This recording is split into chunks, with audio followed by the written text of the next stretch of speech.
her little face twisted in confusion. My daughter blinked, innocent, searching my eyes. "What money, Daddy?" The air shifted. My mother's smile froze. My father's hand gripped his glass too tightly. My sister coughed, eyes darting away. And in that single second, everything snapped into focus. 8 months. 8 months I'd been deployed in the desert, patching broken bodies under a blood-red sky. Every month, without fail, I wired $2,000 home. Money for my daughter, her clothes, her food, her school. Money to keep her safe while I risked my life oceans away. I sent it to my parents, trusted them.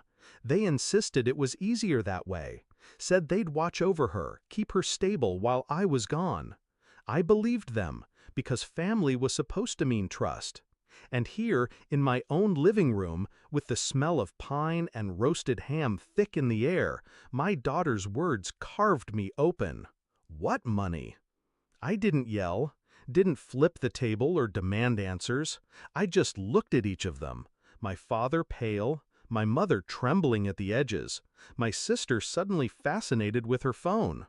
And I smiled, because anger is loud, but revenge is patient.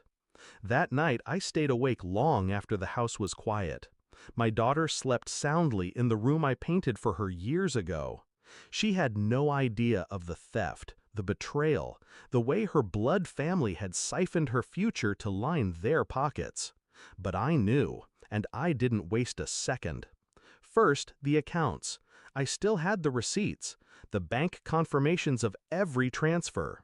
$2,000 a month, 8 months, $16,000. I tracked the trail. Not a cent in savings, not a dollar spent on her.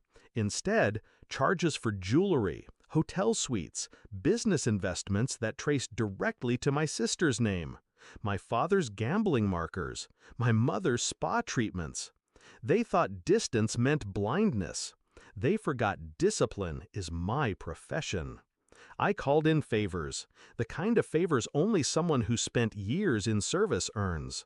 A friend in military finance polled records. A JAG officer explained exactly how misappropriated support funds could turn criminal. A buddy from deployment, now working in private security, helped me document everything. No rage, just precision. Piece by piece, I built the case. Then came Christmas morning. The tree twinkled, wrapping paper littered the floor. My parents were too cheery, too rehearsed.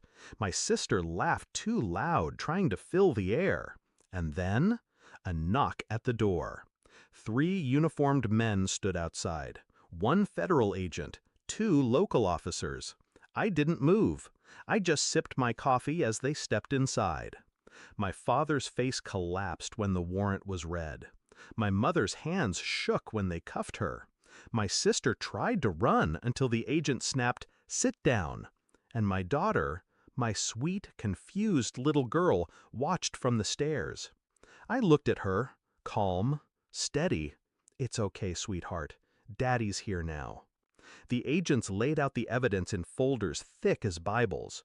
Wire fraud, misuse of federal funds, child neglect.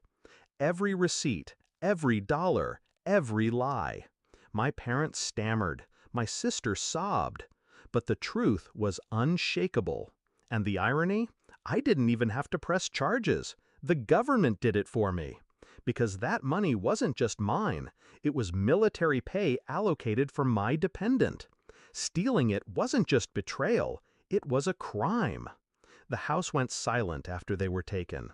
Just me and my daughter, sitting by the tree. She leaned against me, whispering, "I don't understand." I kissed her forehead. "You don't need to. All you need to know is you'll never go without again." Weeks later, the dust settled. My parents' accounts were frozen. My sister's assets seized. Their house, their cars, their false stability, gone. And me? I was granted full custody. Every penny I'd sent was ordered to be repaid directly into my daughter's trust. Untouchable, ironclad. I didn't need their apologies. I didn't need their explanations. Their punishment was built into the silence of their empty lives.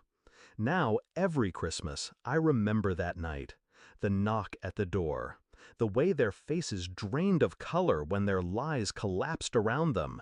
And the quiet relief in my daughter's eyes when she realized, finally, that she was safe. Revenge isn't about rage. It isn't about shouting until your throat bleeds. It's about control. About making sure those who tried to break you choke on the weight of their own deceit. My family thought distance made me weak, but all it did was give me time. Time to plan, time to strike. And when the door knocked, it wasn't just the law that came for them. It was me.